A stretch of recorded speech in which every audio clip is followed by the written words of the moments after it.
morning. Thank you for the opportunity once again to present to you all. Let's see. Next time we always start our meetings with a safety minute. Today's kind of windy out there, so hold on to your doors. So real quickly, I wanted to give you a brief overview of some of the things that are happening here in the Pharr district. Texas economy. We heard from the consultants earlier how big our economy is in the state of Texas. And one of the things that I think is really, really important for all of us to recognize is that as we move forward, we hear a lot about what's happening in the rest of the state, but we need to start focusing on what's happening along the border, whether it's El Paso, Laredo, or the Pharr district up here in the valley. Texas economy, I've heard many stats, but one of the stats that I've heard is we would be the 8th largest economy if we were our own nation. I challenge you to be thinking about how much of that economy passes through our border districts. And so we need to be focusing on that, bringing attention to provide us connectivity to not only the rest of the state, but the rest of the nation. And so when we start thinking about road connectivity, I think about Commissioner New, Commissioner Meade, and the commissioners as a whole, looking at not only the Texas Triangle, looking at the metropolitan areas, but also looking at our border districts and connecting our border districts to the rest of the state. When you look at this map, I'm not sure there's a pointer on this thing, but bear with me here on US 77. Thank you, sir. So here on US 77, we have identified several projects, and this is part of the I-69E leg of, if you will. And so we have projects that are in green. That means green means go. So they're ready to go. We're pushing forward. We're letting some of these projects already, and we'll have other projects ready this summer. Yellow means caution. So we have partially funded, but we're going to deliver the project in the next year or so. Red usually means stop. Right now, we do not have development authority for this project, but we're working very closely with TPP and the rest of the administration to identify the opportunities to finish this segment. So all in all, there's 48 miles here for US 77. Of the 48, approximately 1/3 or so will be in construction or has been completed, if you will. And we'll continue to develop these projects moving forward. Here is US 281 or I-69C. We have a project in green here that's ready to go, about a $160 million project that we'll be pushing forward. In yellow, we have to connect to the Brownsville County line. That's about $250 million approximately. We have a small funding gap, but we're ready to make that happen. And then lastly, all the way up to Paturias, if you will, the remainder of the district line for 281, we're working to get statewide development authority as well. Here is US 83, which connects Laredo, which is up here just outside the map, down to the RGB. So the US 83 corridor, we have several projects that are ongoing here as well. Some are in construction already. Here in Northern Star and Southern Zapata County, you start seeing projects in green that are moving forward. We have identified a project here. We have a small funding gap that we'll work through. And then we'll work our way south and we'll continue on there in Starr County. This is US 83 as well. This project is being developed. I'm sorry, this is State Loop 185. My apologies. This is State Loop 185 that will basically work as a relief route for US 83 in the very congested area between Roma, Escolares, and Rio Grande City. State Loop 185 in essence is the US 83 relief route. We have 2 segments already identified that are approved for us to move forward, and we have a small funding gap for the remainder. What will that do? It will provide connectivity around this heavily urbanized area and then back south towards US 83 I-2, if you will.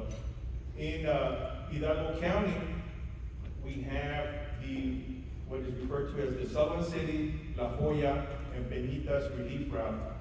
This route is estimated to be completed by the end of May, which will provide that relief for US 83 and around those communities.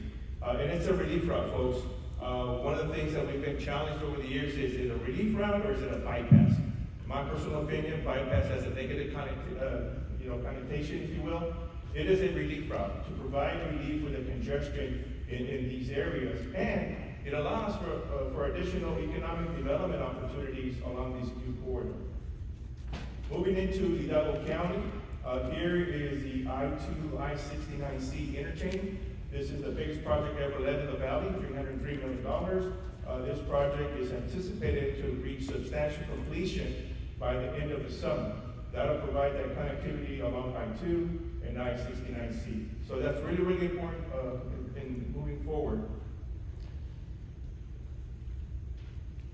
Down here is the 365 tollway, working closely with our partners, the Hidalgo County RMA. This project is estimated to be completed in September of 2025, $280 million project.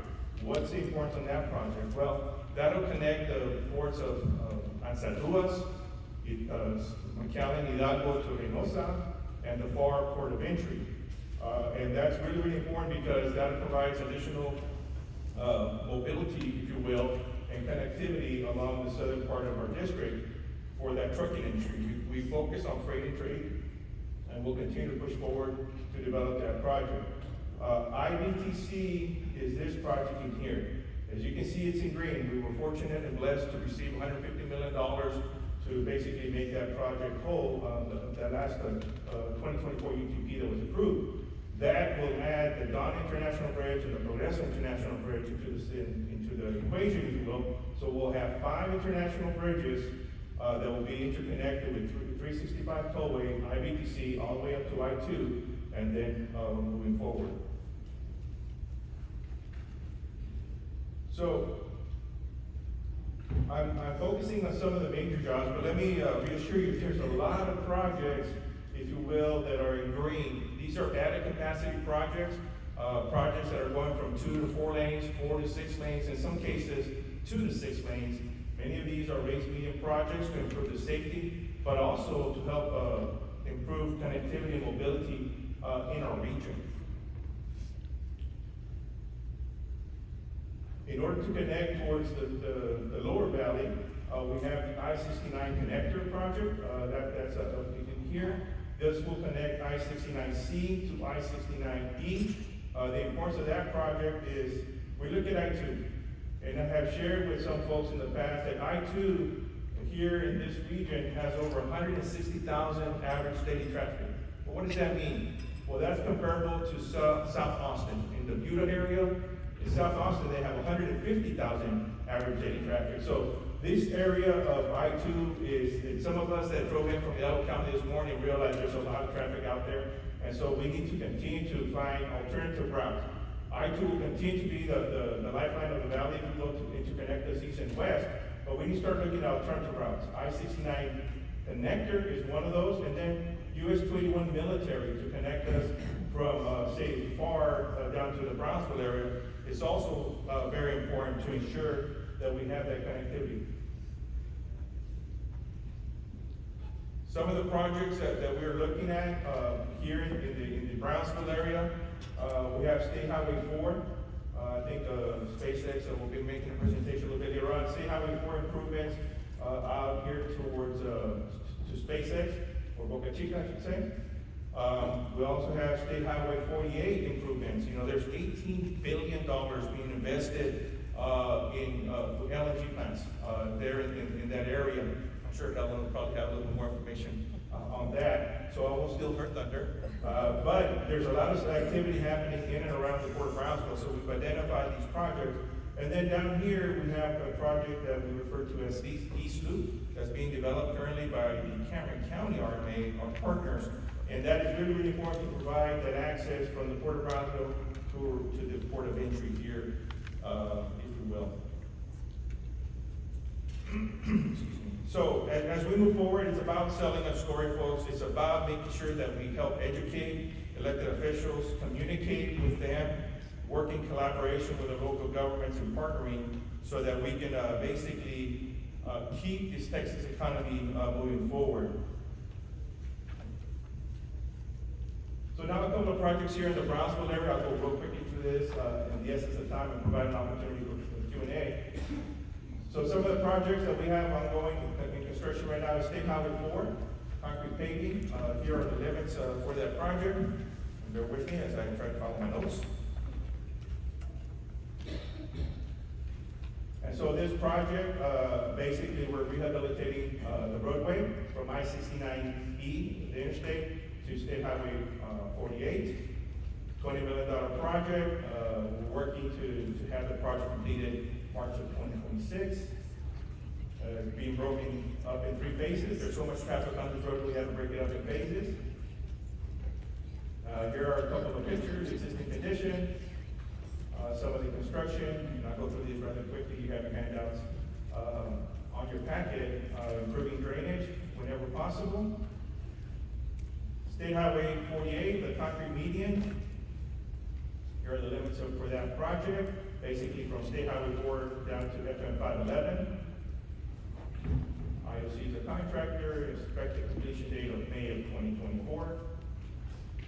Existing condition. This is what we have, and this is what we're proposing, basically a raised median to improve safety in the area. State Highway 4 concrete median. Another project on State Highway 4. State Highway 48 and State Highway 4 are major roadways here in the Brownsville area. Here are the project limits. Basically $50 million project from State Highway 48 down to FM 315. Typical section. We're going to be installing raised medians. And then in the rehabilitation project on State Highway 4, this area has the pavement conditions out there have seen a lot of distress. There's a lot of equipment, there's a lot of materials being hauled into the area.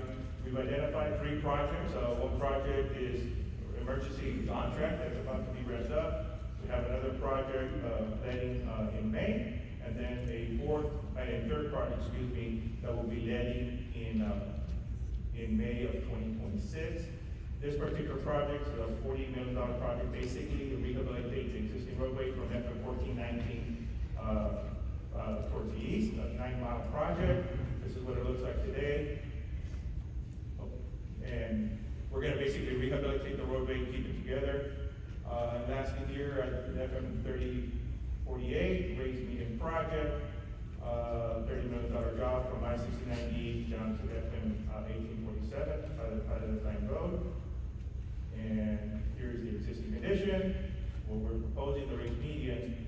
I know I will rush through that. I'm looking at our timeline, but I did want to just reemphasize the importance, folks, of some of the challenges that we are facing. It takes collaboration. It takes communication, ensuring that once again our elected officials understand that these challenges that we're facing.